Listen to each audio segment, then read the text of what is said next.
Master the business of speaking with your hosts, Taylor and Austin. You're listening to Technically Speaking.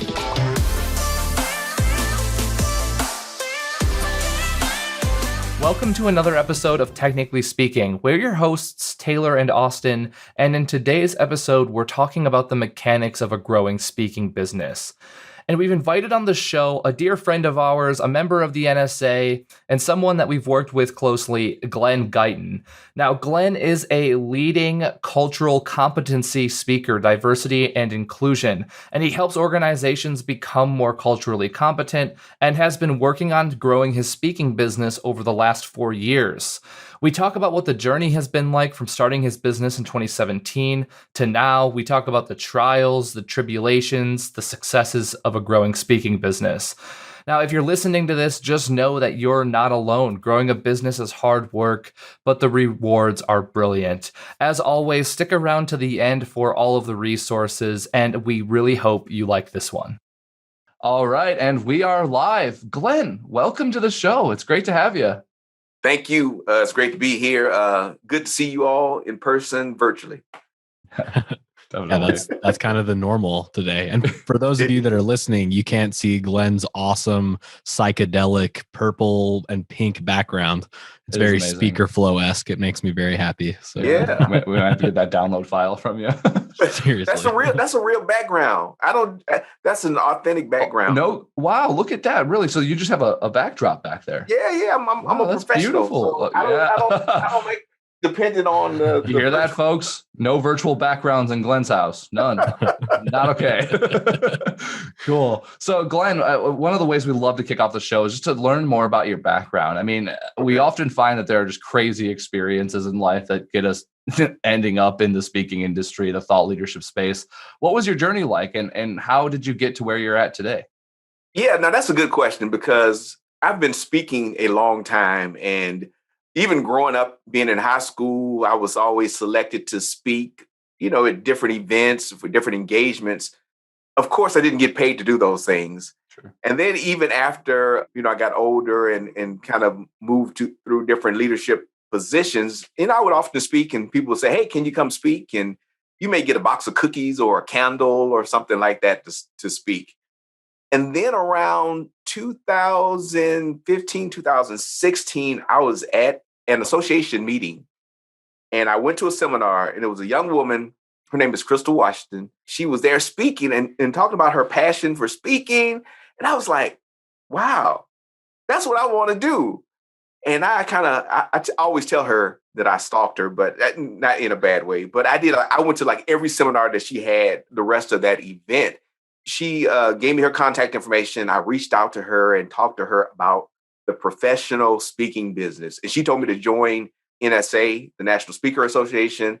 I joined, I think, in 2016, and it just started to grow from there. 2017, I started my own LLC, GuyStar Enterprises, and worked with Crystal on a number of things. She had a course about the business of speaking. And so she really helped me with the business of speaking.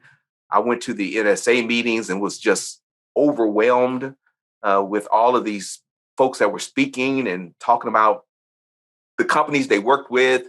And I was like, man, I don't even know if I could do this. I was just so overwhelmed. I just felt like my head was going to explode. But that was my journey. And so I learned the difference between a kind of just a talker and a professional speaker. The difference between a talker and a professional speaker. I mean, that's valid. That's true. There are certainly different flavors here. It's cool that you got your foray with the NSA too. I mean, we obviously love and support the NSA every chance. Oh, yeah. Saw that you're a professional member on your site. So it's a good community to get started with. And we love Crystal too. So I can see why you were inspired by Crystal. She's one of our first guests on this podcast, actually. Oh, really? Okay. Yeah. Yep. Yeah, she's great.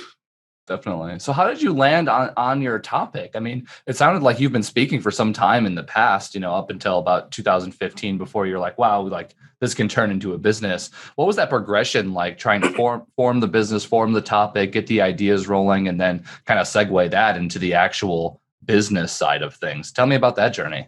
Yeah. And so I had a background in anti-racism training. I actually worked for a religious organization they hired me. Well, first as a volunteer, they brought me on to help them work with their diverse, churches and things like that. And so I got trained in anti-racism training early on, and would volunteer to do that and do presentations across Virginia at the time. Continued in that work. Eventually, kind of got hired into a role to help organizations with intercultural competency. But again, it was just kind of my job. I didn't really think that you could make money doing that. And also, going to NSA again, they always tell you, you have to have a niche. You have to have a niche. What's your elevator speech? And so I was like, man, what am I going to do? What can I be an expert on? And I just started examining things in my life and looking at the different needs. I said, okay, well, I'm going to settle on diversity and inclusion. I mean, I thought about leadership. I'm going to focus on leadership. And I'm like, it's 1,000 leadership people out here. I said, well, maybe I'll talk about, goal setting. And I was thinking, like, I don't even like saying that. Like, oh, I'm going to help you achieve your goals. I don't even like saying that. It was just so weird. I'm like, it didn't do anything for me. And so I said, well, I'm just going to dive into this intercultural competency thing. Well, at the time, diversity inclusion thing. And then I got qualified to be an administrator of the IDI, which is the Intercultural Development Inventory. And I started to see the potential that organizations were really seeking out qualified cultural competency speakers. And it was kind of even beyond just thinking about diversity and inclusion, but it went a little bit deeper. I said, okay, I'm going to try this. And I did. I tried it and actually quit a couple of times. I was like, I'm not doing this. I said, if I can't hit this target by this date, I'm not qualified to be a speaker. And I set that target. It was a low target too. I'm not going to tell y'all what it was. It was a low target. It was a 5-figure target. And so I set that target. I said, if I can't hit this in a year, I'm not cut out to be a speaker. I hit it in like 3 months. Yeah. I said, okay, Nice. let me back and do this. Absolutely. That's awesome. Yeah. Hey, sometimes you got to have the data to get the proof of concept. And Yeah. if you have it, you get that momentum. It feels good. I'm hoping you can give us a little bit of an explanation from your personal perspective here, but intercultural competency is sort of the niche, it sounds like, if we were to assign one. Can you help us understand like what that means? When I speak to organizations, I really want them to understand how the culture of the organization, so the way we do things around here, impacts basically everything. And so it's not just about, what we traditionally think about as racism or getting a quota of people. Sometimes we kind of lock in on diversity and think it's just kind of filling these different spaces. But intercultural competency is really how do we work together across any number of differences? And then how do we leverage those differences to be more productive, to be more creative? And so it's not looking at just, well, we're going to do this kind of checkbox diversity, or we're just going to focus on just, one aspect of our identity, whether it's, being a woman or whether it's, gender identity, racial identity. No, we have to be able to navigate a broad spectrum of differences. I even talk about 8 different identity factors that people typically bring into a workplace. And so you can't just learn how to deal with women or learn how to deal with African Americans or learn how to deal with people from the LGBT community. You have to be able to navigate all of the complexities that make people who they are. And so that's why I really focus more on the intercultural competency. And then some of it is a little less threatening. I know that's kind of, sometimes I hesitate to say that, but it's a little less threatening than just talking about diversity and inclusion, which brings everyone's guard up. But if we talk about cultural competency and show people how it can be applicable across a broad spectrum, then people can ease into it. And then you can get more specific about, hey, what does diversity mean? What does inclusion mean? What does equality mean? What does equity mean? Then I can get in there and really get deeper into the topics. Yeah, that makes sense. Thanks for explaining that. And I imagine, first of all, this has got to extend outside of an organization internally. The people being competent in these areas probably expands outwards to all the people they connect with and communicate with. And my second point, like in the day and age of the internet, it's never been more important for us to be able to connect with people that are not in our immediate circles. Not only are we within our organization, our city, or our state, or our country, but like we can be connected with the entire world. And so I think this is an important topic, and I like the way that you just explained that too. So anyways, thank you for that. One of my clients yesterday, I dealt with a global client, And so they had a meeting with their leadership team, but it was people from Paris, from London, from North America, people from all over. And in this leadership team, they met virtually and they had some workflows where they can connect with their global team. But yeah, we aren't just kind of isolated in our bubbles anymore. If we really want to be productive, we want to grow, we really have to embrace diversity and inclusion. Absolutely. So, I mean, you've been on a pretty quick journey. I mean, 2015, 2016. I mean, you had to pick up the bit. You had to develop the business, develop the material, develop the models, and then actually start positioning yourself in the market. What was it like in that building process? And what are some of the ways that you were able to build your business and continue maintaining it past that point? Yeah, I mean, I really had a good team, and you also have to understand that I've been in executive positions, leadership positions. I was an officer in the Air Force, so putting systems together wasn't my challenge. Knowing what systems to put together was a challenge, and translating that into the environment of today, and also to the world of being a professional speaker, or pretty much sales. And so, what I did was really locked into SEO. I mean, really, that was really the biggest thing that has helped grow my business. I hired a web designer who I thought was just I was hiring to make my website look good. She did. Now, because my first website that I designed, I looked at it like the other day. I was like, oh man, this is horrible. No wonder nobody was paying me. She redesigned my website, and we really focused on making me an expert to the outside world. So really focused on SEO, developing programs, keywords, writing blogs on my topic that were specifically focused on me being a diversity and inclusion in the workplace trainer. And that really helped start driving eyeballs to my site. I mean, the SEO, I don't know how it works for everyone else, but it's been, like, I would almost say, miraculous for me. But then in addition to that, I started putting systems in place. And so I have, using SpeakerFlow with Zoho, using that to start tracking my clients. So one of the things Crystal Washington helped me with was letting me know how to put my business together. So developing templates, tracking these clients. I had a whole stack. This is one thing. I had a whole stack of business cards I had accumulated over the years because I was in the event planning industry before that. And so I met all of these meeting planners. I had this stack. I don't even know if I still had this stack. This is an old stack. I know some of y'all listening on the radio, on the audio, don't see this, but I had all these business cards. Like, what am I going to do with all these cards that I've collected? And then I'm like, man, I need to put them in my CRM. So I started putting them in my CRM, listening to some of the lessons from the NSA like winter conference. I was a little intimidated by these cold calls, right? That's just, I don't want to just pick up the phone and just be randomly calling folks. That was a little intimidating for me. But after going to NSA and listening to some of the speakers talk, and especially the last one in Houston, they were like, just call, one person a day or two people a day. I said, well, I could do that. And so I started setting up my CRM to automate some of that. So I started my drip campaign by mail so people would know that I'm out there. I started loading a month's worth of posts to my SpeakerFlow, to Zoho. Yeah. Started loading that up so that it just goes out. I don't even have to think about it. It goes out, every day. I sent out a little short post. And so people started finding me. Actually, people started calling me, and good clients started calling me. And that's just kind of what I've done to build my business. I still reach out and touch people, so I don't know if my prospecting is similar to other people. It's just really been good for me, the SEO and how that's worked with people being able to find me and what I do.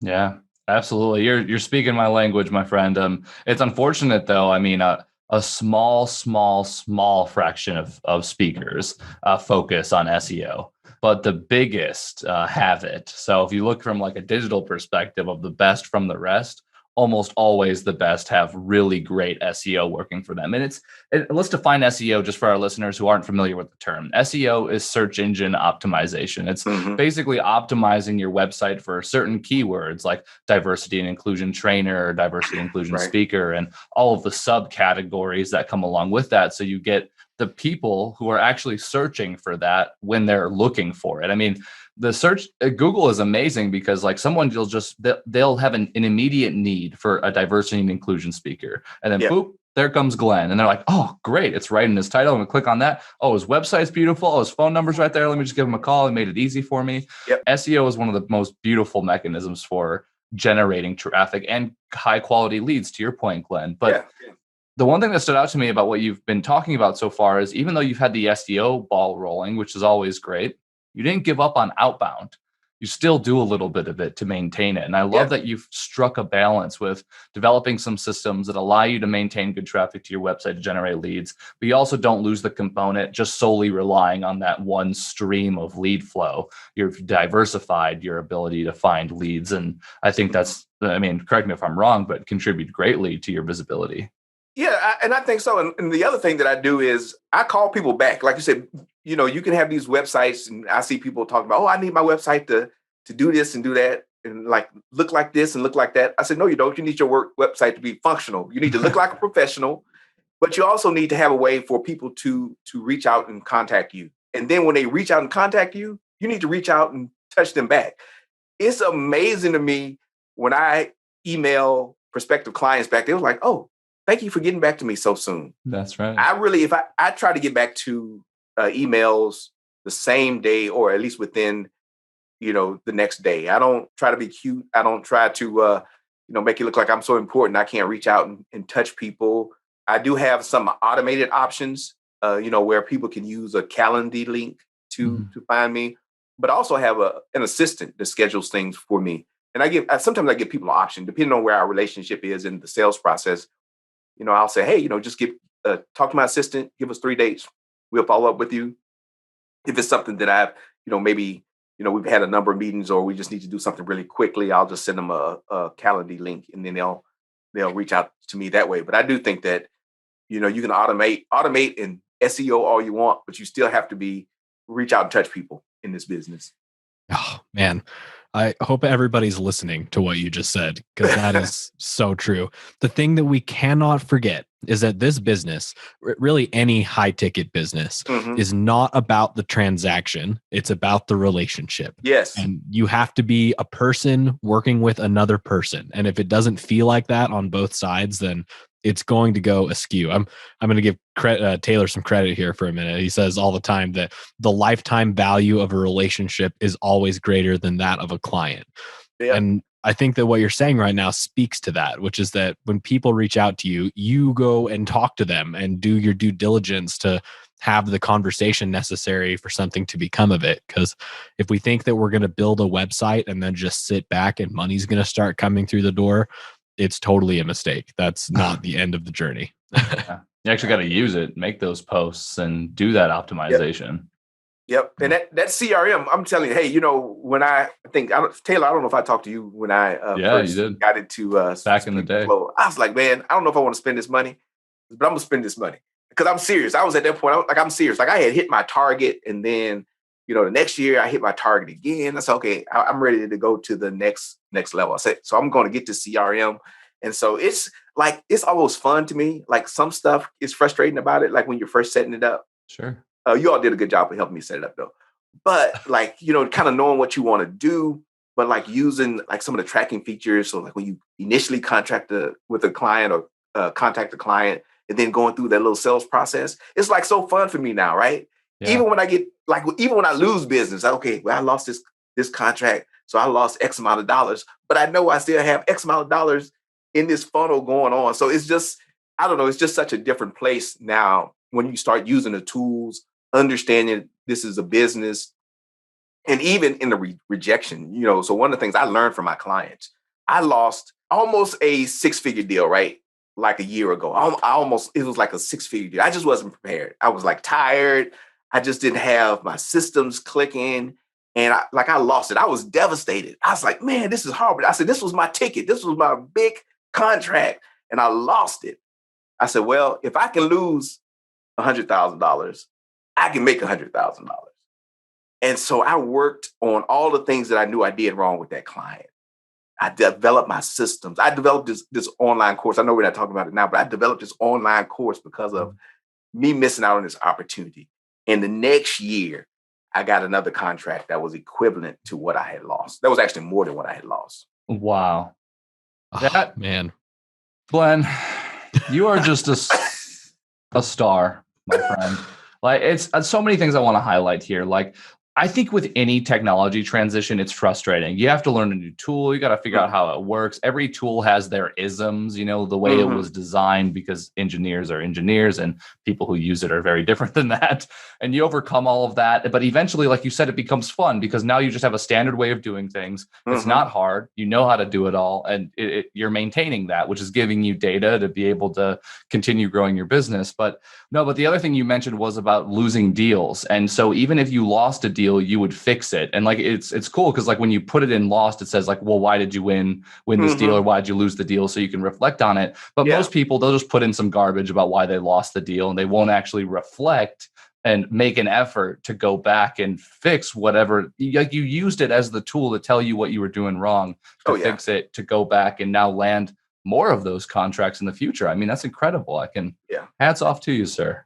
Yeah. It's a thing when we think about diversity and inclusion, a thing called imposter syndrome. Like sometimes people of color or, women, marginalized people don't feel like they belong in a environment. And so, I think I dealt with some of that as a professional speaker. It's just, man, am I really an expert? But I told someone that my clients have made me an expert in this field, because each client requests different things. Each client gives you feedback. And you have to take that feedback and fill in the gaps that you've had. If a client wasn't satisfied with this, well, how can I get better? What can I improve? One client asked me, hey, well, do you have such and such of a certification? I'm like, no, I really don't have that. But I said, okay, well, this is potentially a big client, right? This is a multinational billion-dollar corporation. Maybe I need to get that certification so the next time I talk to them, I'm more competitive. And so that's kind of the things that I try to learn from each client. Yeah. And look, this process is not complicated, people. You're listening to what people have to say. You're not taking it personally. You're just trying to find the ways to improve, and then you take action on it. Boom. That's the formula right there. Yeah, that's it. If you feel stuck, you just need to talk to people, listen to what they say, don't take it personally, take some action on it. And your business and your life probably will improve because of it. And then what a shining example of that. So yeah, nice work. I cannot highlight what you're saying enough. It makes my heart so warm. Definitely. So, Glenn, one of the things that you mentioned to us before the episode was the ability to use partnerships to be able to grow the business. Can you sort of help us understand how that's been effective for you? Yeah, because if you are going to be a solopreneur, there's only so much you can do, right? There's only so many hours a day. Last week, I had a number of projects that I had to get ready for.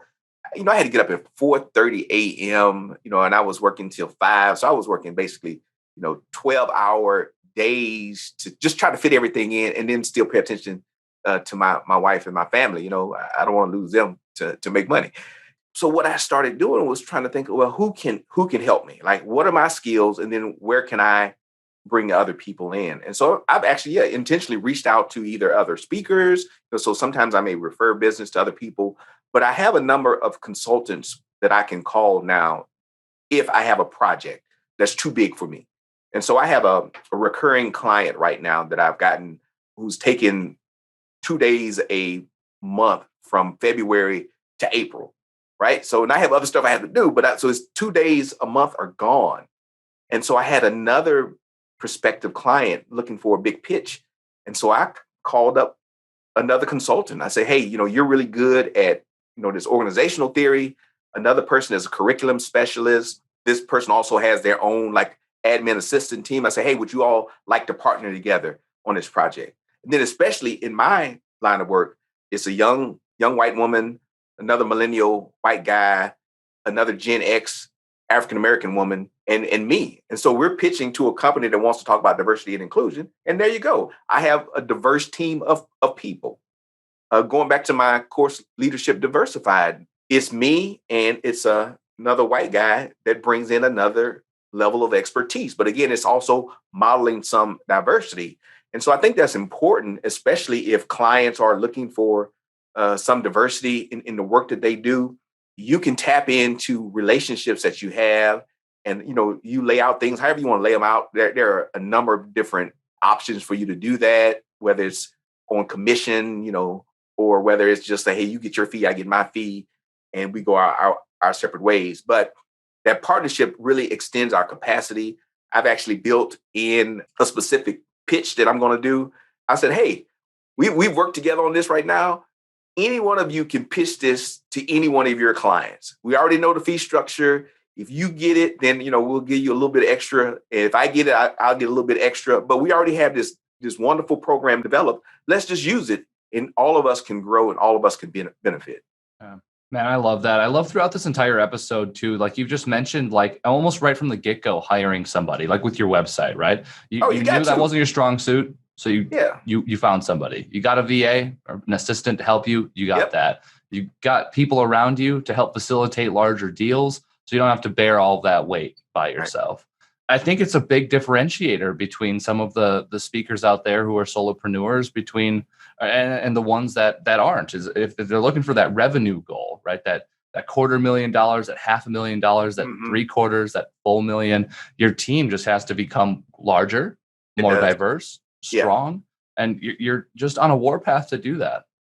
Yeah, I do have a team of people, right? But it's not like I have everybody on a payroll. It's these are all contractors, hourly people. I have an assistant. I mean, I may pay my assistant 7 or 8 hours a month. It's not a lot, but that 7 or 8 hours is a lot for me if I had to do the work, if I had to stop and break my flow. But now, she sends me her hours monthly, and we have an agreement. Hey, 10 hours a month. If you can do that, that helps me a lot. What is that? That's like 2 hours a week. That can really make a significant difference in your business.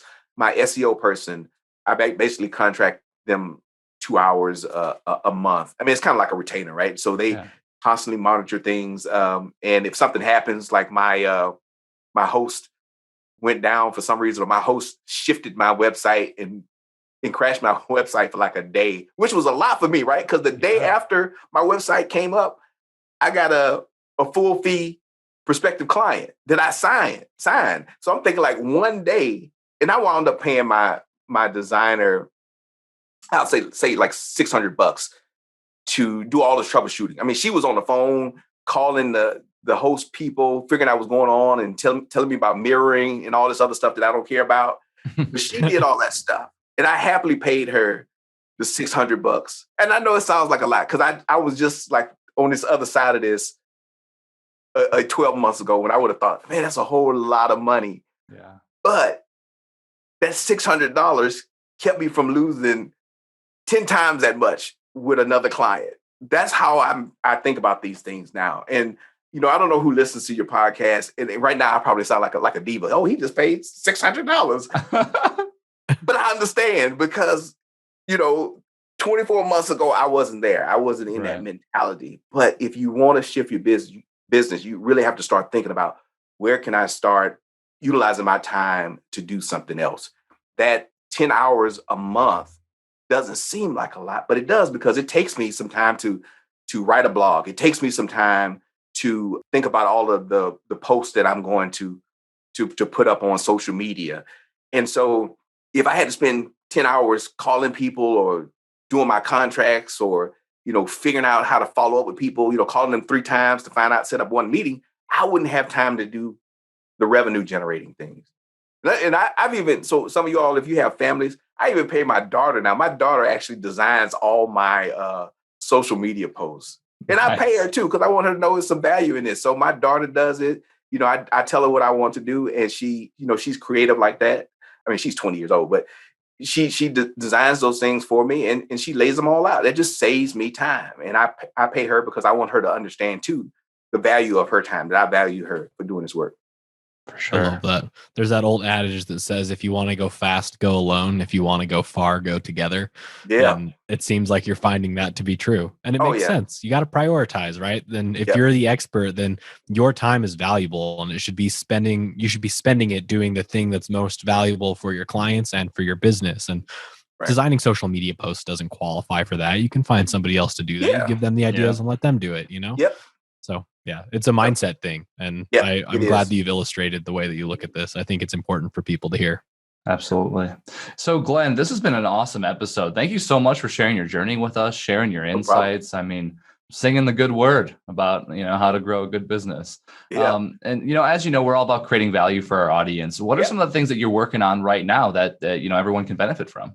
Yeah, I mentioned it a couple of times, but Leadership Diversified is my new online course, and I tag it as the proven method for navigating, communicating, and collaborating with an increasingly diverse workforce. And so it's a very affordable course, Leadership Diversified. You can go to that URL, look that up, but it really gives people the tools to understand who they are. I think that's really the first part in this diversity inclusion work.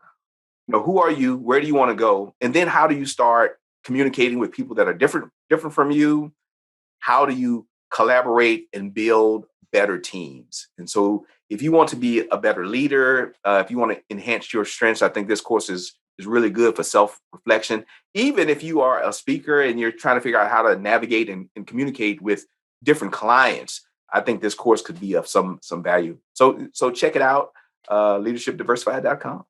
Awesome. Well, I will have a link in the show notes. And hey, if you found this episode valuable, don't forget to rate, subscribe. And if you want more awesome resources like this, go to speakerflow.com/resources. Thank you so much for chiming in. I just wanted to take a second to thank our sponsor, Auxbus. Auxbus is the all-in-one suite of tools you need to run your podcast. And it's actually what we run here at SpeakerFlow for Technically Speaking. It makes planning podcasts simple. It makes recording podcasts simple. It even makes publishing podcasts to the masses simple. And quite honestly, Technically Speaking wouldn't be up as soon as it is without Auxbus. Thank you so much, Auxbus. And if you are interested in checking Auxbus out, whether you're starting a podcast or you have one currently, get our special offer, auxbus.com/speakerflow, or click the link below in our show notes.